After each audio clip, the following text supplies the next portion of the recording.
Welcome to Voices of Leadership. I'm Chris Atwell, and in each episode, I sit down with the leaders shaping the future of the manufacturer's rep industry.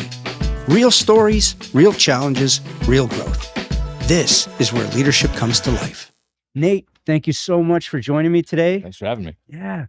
You've had a really incredible journey into leadership, and I look forward to asking you some questions that are going to highlight some of the learning moments, the growth, maybe the mindsets that you've adopted over time that have gotten to you where you are. Awesome. So I'm going to dive in. Yeah, let's do it. Wicked. Excellent. Good. So, when you think about your leadership, I'm curious if there's a defining moment that you can highlight that really shaped the version of a leader that you are today. And what did that look like? And what kind of impact did that have? It's a great question. The thing that sticks out immediately, it's pretty early on in my rise into a leadership role. I made a fairly significant mistake that made me really nervous. And I took it to the one of the owners and COO of the company and laid it out there and just, what do I do? I'm sorry. Like, what do I do? Expecting, some kind of a negative dialogue. Mm-hmm. And the most incredible thing happened. He said, yeah, you made a mistake. Look at all the things you did right today. Let's talk about those. And that was very impactful to me. And I've carried that over into my leadership style, and I've carried that over into my parenting, carried that over into my being a husband. I mean, it was a powerful moment for me. The mistake wasn't something that was unfixable, of course. We'll figure it out. But let's talk about what went well today. Look at all the things that you did correctly. You had one little thing. Now, it wasn't really little, but it was a potent moment for me. That's an incredible example because one, there's this underlying fear that we're going to screw up, and then the impact that screw up will have could mean we lose our jobs or something really bad happens to the business.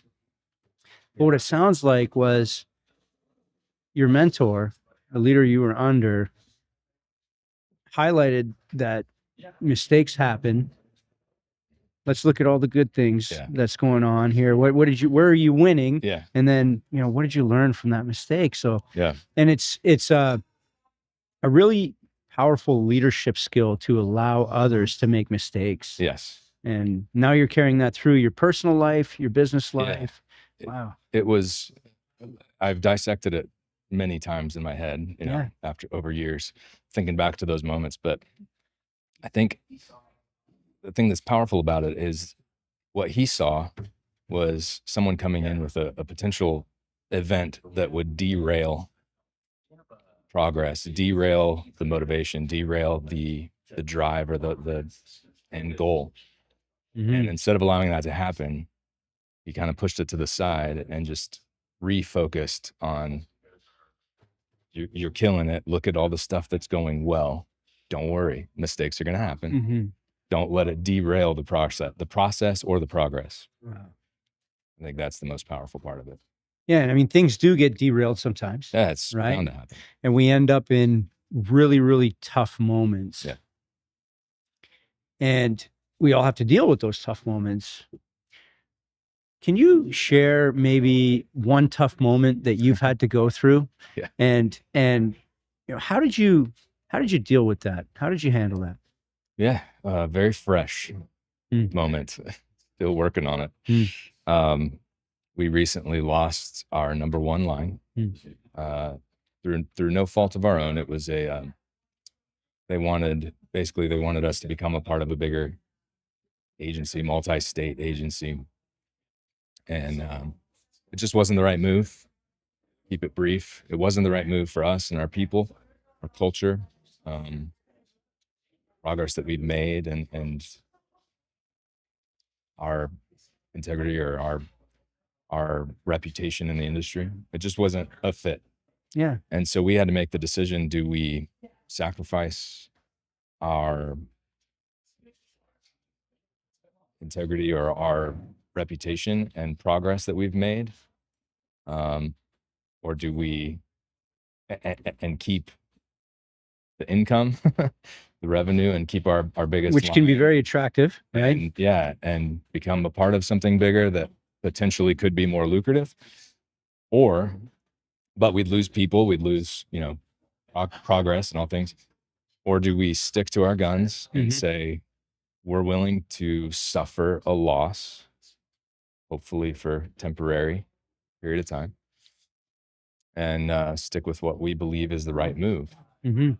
And it was a very difficult decision, but we decided that life without that revenue would be survivable, and we'd sleep at night. Yeah. We may be making more money the other way around, but we wouldn't be able to sleep at night because we thought it wasn't the right decision for us. Yeah. Yeah. What a powerful example, because I mean, in this industry, this is a reality. Anyone can lose a line overnight. And whether that's your decision, a mistake, the manufacturer's decision, or in your case, these consolidation efforts that are happening in the industry. But what I'm hearing is that you're so tied in and glued to your values, your mission, and your vision that served as a beacon for your decision making. It did. Right? And as challenging as that is, because I mean, business means you need revenue, you allowed those values and that mission and vision to be your lighthouse. Yeah. And I'm telling you, you use that as your decision making, you're on the right track. So that would be. It's not easy, right? But we feel good about our decision, and we're pivoting and making adjustments, and picked up a couple of lines here and there that we think we can make something of. It's going to take a long time to replace that hole. Maybe. Potentially, maybe not. Yeah. But we just wanted, to look at our people and look at what we want to accomplish, and what ultimately we want to be in control of the destiny of, and decided that we would give it our own shot. Yeah. It's all about alignment. Yeah. And you use the term sleep at night. Yeah. And that's an important thing. I mean, you've got to make leadership decisions, not only from the mind, but from the heart. Yeah. It's got to be complete. And in this case, sounds like you did that. So hopefully. Yeah. In leadership, and being an entrepreneur and running a business, there are certain things that you need to do to make sure that you show up every single day, right? Because it's not easy, right? You got lots to deal with. Yeah. What habits and routines do you hold sacred and dear to yourself, so that you can show up every single day? Yeah. I start every day off in the gym, just to get some energy out, but also bring some energy in. And I know it's, been said multiple times by multiple people, but getting something like that accomplished early in the morning, it just kind of sets the tone for the rest of the day of, well, I can get some other things accomplished now, right? Like, instead of just busting out of bed, getting in the car, chugging some coffee and showing up, still waking up. Yeah. So, that's been a powerful thing for me. Also, I would say the night before, separating myself from work and entering back into husband and dad mode, and just resting in family and being there. And that's a rejuvenating feeling as well. And then it's the purpose, right? It's why we do all this, is for the family and for our kids. Of course. Yeah. Tying it back to your why. Yeah. Back to the why. So just solidifying that. And then, I think it may be like a mindset that helps, is just assuming the positive in people. Which is so easy to get negative in this industry. Which is what you learned from your mentor when you made that mistake. I think so. Yeah. I think so. Assume the positive in people, because it's so easy to get, especially in leadership roles. It's so easy to get negative. Yeah. And that negativity feeds itself into every nook and cranny in your personal and your professional life, no matter what it is. So you got to stay positive. Well, everything is energy. Yeah. Right. And positive energy, negative energy is going to be felt. Yep. So yeah, those are great.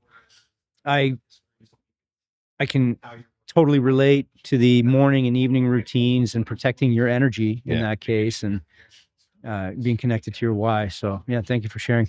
That's great. If you were to meet yourself, the past version of yourself, okay, stepping into his leadership role, new Nate, okay, what advice would you give him today? Slow down to speed up. I think that was actually told to me. To my younger self. And I didn't listen or appreciate it. Didn't understand it. Now, man, that's a powerful statement. Slow down to speed up. You can get so distracted at this morning's session, distracted by all the shiny stuff. Stay laser focused on that vision and what you want to accomplish, what you want this to be, what you want out of it, what you want to put into it, the relationships, all of that stuff.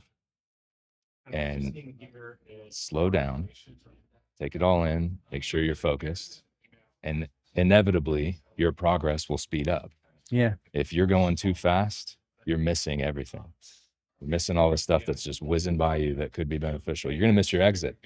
You can ask my wife. I'm pretty notorious of missing my exit on the interstate, or we get thinking or we get talking, and she's like, "Hey, you needed to turn there." I'm like, "Yeah, you're right.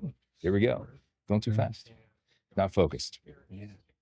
Great advice. Slow down and speed up, which allows you to focus. Yep. Absolutely. There's a lot happening in the industry. There's a lot happening in your business. What are you most excited about that's coming around the corner? And what does it require of you when it comes to your leadership? What's that version of you that you need to show up with to support that? Yeah, I think there's a lot of things that are exciting. And if I was to pick out one that maybe excites me the most, is a very small trend right now. There's probably going to be a lot of people that disagree with me, which is fine. Okay. But I think there's a small trend in the industry right now that is wanting to get back to dealing with people instead of huge agencies, huge conglomerates, or big manufacturers, or big wholesalers, national accounts, all this stuff. Those are all important. I'm not disparaging any of that. I'm just saying I think there's a trend that you're starting to see, even outside of the industry, of consumers wanting to just deal with someone that's a medium or a smaller size because there's a more personal touch. I don't want to have to call in and press 1 to get to this menu and press 2 to get to this menu and talk to a robot or talk to something. Not that any of that's bad. It's just to pick up it's very refreshing when you pick up the phone to call somebody with an issue and they answer. They're like, "What's going on? How can I help?" Right? Like, you can get down to something really quickly that way, and then you're in the right hands. I think there's a trend now starting where even wholesalers are coming back to smaller rep agencies or smaller manufacturers where they know that they're a priority. Even consumers are starting to deal with the 1 or 2 man mom and pop contractor shops instead of these national, and again, I'm not saying there's anything wrong with either side. It's just nice to see people getting back to people. That's where I'm going. People getting back to having a trusted advisor, having a trusted partner, instead of just being a number in a big organization. I'm excited about that. So what does that mean for you and your leadership? You got to stay in touch. You got to stay in touch with the people. You can't lose sight of the people and sacrifice that in order to grow. And I think that's artificial growth when you're just growing, but putting the people aside, putting the relationship part aside. Or we have a thing in our company, one of our core values or our pillars is legendary service. We want people to remember dealing with us and be like, I need to call them again, even if maybe we don't even represent that line that they're wanting help with. They just know that we're willing to help them. That's getting back to people, getting back to that relationship side. And so keeping that mindset and keeping our people focused on the people and almost staying small feel. It's important. Have you ever found yourself in a situation where a client needed something that wasn't the best for you financially in the business? And how did you handle that? Yeah. So do you mean they needed a service that we couldn't necessarily provide, or maybe wouldn't necessarily provide just Yeah. because it wasn't the right move for us? Yeah. It doesn't happen very often, but yeah, occasionally there'll be someone who is looking to do something in the industry or something with their customers that maybe bends or blurs the lines of what we believe to be good business. Mm-hmm. And we have to very carefully walk off of that ledge and say, look, that's not something that we're willing to do or that we want to be affiliated with. And so I think that we're probably not the best fit for you. I can't help you. Sorry. And it's as simple as that. Yeah. And even I'm not even willing to recommend somebody that would help them. Right. Because I don't want to be a part of it. Yeah. And again, that doesn't happen very often, but again, I think it all comes back to what you said earlier. I mean, everything comes around, goes around, right? If you're going to be cutting corners, somebody's going to cut a corner on you eventually. Yeah. It's tricky. Dollars and shiny stuff can be very enticing, Yeah. but you got to be able to sleep at night. You got to be able to sleep at night and align yourself with those values. Yeah. And at the end of the day, know that there's power in saying no. Yeah. And often no's lead to a yes of some sort. That's true. A good yes, a Yeah. healthy yes. Yeah. No, fantastic. It was Yeah. a real pleasure chatting with Thanks. you, Nate. Thanks Yeah. for the opportunity. Thank you. No, I really appreciate you sharing your insights, your experience, and that's what makes this industry, really special, right? Yeah. These sort of conversations. And my hope is that your story will help inspire a future generation of leaders and help them continue to lead and grow and lead with purpose as well. Yeah. Thank I you very appreciate much. it, man. Thanks. Appreciate it. Nice. Awesome. Thanks, guys. Good. Yeah. Didn't want to. I think I hit the microphone at one point.